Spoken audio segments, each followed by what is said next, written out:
One of the brainchilds of Freemasonry is communism. And communism, and we know that Freemasonry is diabolic from the top to the bottom. In fact, one demon even admitted to me that the name of every single level of Freemasonry is named after a particular demon.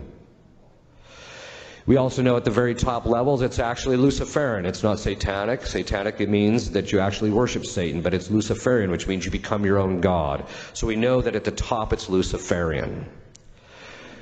But in the communism, one of the triumphs of communism, one of the ways that communism has spread its errors, as Our Lady said at Fatima, is that everybody thinks that the most important thing in an election is the economy.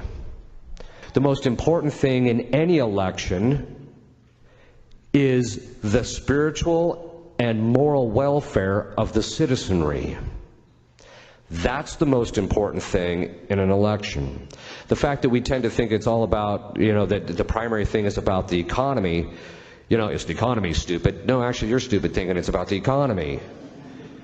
It really should be about, because why? The only reason that St. Thomas says, he says in his work on De Regimini Principiis, he says, the reason that you have to promote a good economy is so that the citizens can develop virtue. That's what it's there for.